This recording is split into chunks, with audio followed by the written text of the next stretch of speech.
Long bright river season 1 का episode 7 शुरू होता है जब मिकी पाउला की लाश की पहचान करती है। वो हैरान हो जाती है जब अहर ने एमई की ऑटोप्सी की मांग को नकार दिया। वे इस पर बात करते हैं और कासी का नाम आता है। फ्लैशबैक में हम देखते हैं कि कैसे मिकी थॉमस की संरक्षक बनी। कासी प्रसव के बाद बहुत बुरी हालत में थी क्योंकि वो सोबर नहीं थी। थॉमस को वे दर्दनाक स्थिति से गुजरना पड़ रहा था और मिकी को कासी पर भरोसा नहीं था कि वो नशे से बाहर निकल पाएगी। वर्तमान में मिकी ट्रूमैन से अपनी सारी बातें साफ साफ कह देती है और वो उसे समर्थन देता है। मिकी समझाती है कि वो साइमन के बारे में इनकार कर रही थी, लेकिन कासी के गर्भवती होने के बाद उसने इसका अंत कर दिया। सच तो ये है कि मिकी थॉमस के लिए बहुत अच्छी माँ है। दोनों ये भी बात करते हैं कि क्या अहर्न हत्याओं में शामिल हो सकता है। मिकी सवाल करती है कि क्या अहर्न असली हत्यारे को बचाने में मदद कर रहा है। ट्रूमैन सतर्क रहता है और उसे सावधान रहने की सलाह देता है।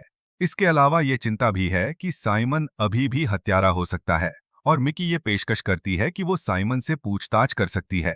अगली सुबह ट्रूमैन मिकी को साइमन के घर ले जाता है। साइमन अपनी गलती मानता है लेकिन कहता कि वो हत्यारा नहीं है। उनका विवाद बढ़ जाता है, लेकिन वो मिकी को अपना अलिबी देता है। मिकी महसूस करती है कि वो सच बोल रहा है और जांच जारी रखती है। अपनी बीमारी की छुट्टी खत्म होने के बाद मिकी काम पर लौट आती है और डैंजरट से पाउला की मौत की जांच करने के लिए कहती है। इसी बीच ट्रूमैन अपने अन्य पुलिस दोस्त से मिलता है और उसे भी पाउला के केस की जांच करने के लिए कहता है। माइक को चिंता है कि ट्रूमैन मिकी के प्रति अपनी भावनाओं के कारण समझौता कर रहा है। एक और फ्लैशबैक में हम देखते हैं कि मिकी ने थॉमस की कस्टडी पाने के लिए किस तरह संघर्ष किया। ये सब प्रेम और चिंता से भरा हुआ था। उस दिन बाद में पुलिस को पानी में जिमी की लाश मिलती है। ऐसा लगता है कि उसे गोली मारकर 1 महीने पहले पानी में फेंक दिया गया था। मिकी उसकी लाश की तस्वीरें खींचती है और ट्रूमैन को भेज देती है। वो उस कंपनी जैकेट की जांच करना शुरू करता है जिसे जिमी पहन रहा था।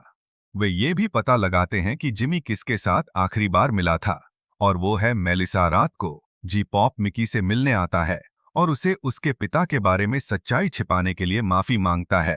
वो मिकी को यह भी यकीन दिलाता है कि उसने थॉमस के लिए सही काम किया है और वो अकेली है जो तय कर सकती है कि थॉमस को सच्चाई कब बतानी है।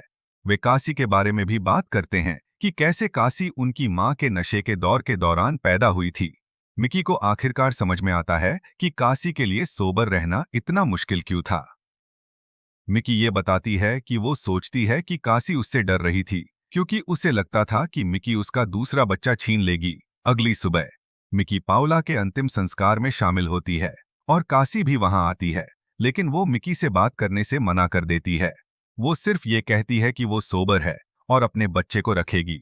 इस बीच ट्रूमैन उस कंपनी का पता लगाता है जहां जिमी काम करता था। कंपनी का मालिक बताता है कि वे जिमी के जहाज को लीज पर देते थे और उन्हें नहीं पता था कि वो क्या कर रहा था। उन्हें लगता था कि जिमी बस कचरा ले जा रहा था और इसके लिए ही उसे पैसे दिए गए थे। शाम को मिकी को एमी से कॉल आता है कि पाउला की मौत ओवरडोज से हुई थी, न कि हत्या से। कासी मिकी से एक आश्चर्यजनक मुलाकात करती है और वे लंबे समय बाद खुले दिल से बातचीत करती हैं। मिकी कासी से माफी मांगती है कि उसने तब विश्वास नहीं किया था जब कासी ने कहा था कि साइमन ने उसका फायदा उठाया। वे थॉमस के बारे में भी बात करती हैं और कासी ये मानती है कि वो दुखी है कि मिकी ने थॉमस को ले लिया, लेकिन वो मानती है कि ये उसके लिए सबसे अच्छा था। मिकी उसे थॉमस को सोते हुए देखने की अनुमति देती है। दोनों पाउला की मौत के बारे में भी बात करती हैं और मिकी को ट्रूमैन का कॉल आता है। हालांकि मिकी कासी के साथ समय बिताने का चुनाव करती है। वो कासी को एमिली के बारे में बताती है। कासी ये पेशकश करती है कि वो एमिली को ढूंढने के लिए जा सकती है क्योंकि उसे पता है कि उसे कहाँ ढूंढना है। वो अकेले जाना चाहती है क्योंकि एमिली पुलिस से बात नहीं करती है। मिकी बेमन से सहमत होती है, लेकिन कासी से कहती है कि वो नियमित रूप से चेक इन करती रहे। अगली सुबह कासी नियमित रूप से चेक इन नहीं करती।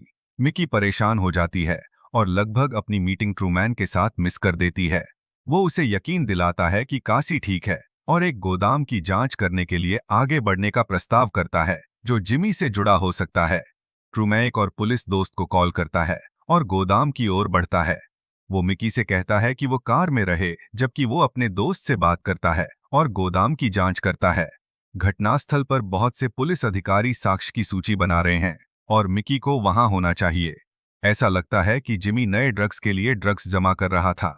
कुछ गलत हुआ और जिमी और मेलिसा को गोली मार दी गई। सब कुछ एक पुलिस वाले की ओर इशारा करता है जो इसके पीछे हो सकता है। ट्रूमैन घबराता है और मिकी से कहता है कि वो सावधान रहे, लेकिन मिकी इसे नकारात्मक रूप से लेती है। इस बीच कासी सड़क पर मेलिसा को ढूंढने जाती है और उसे एक सुनसान घर में ड्रग्स लेते हुए पाती है।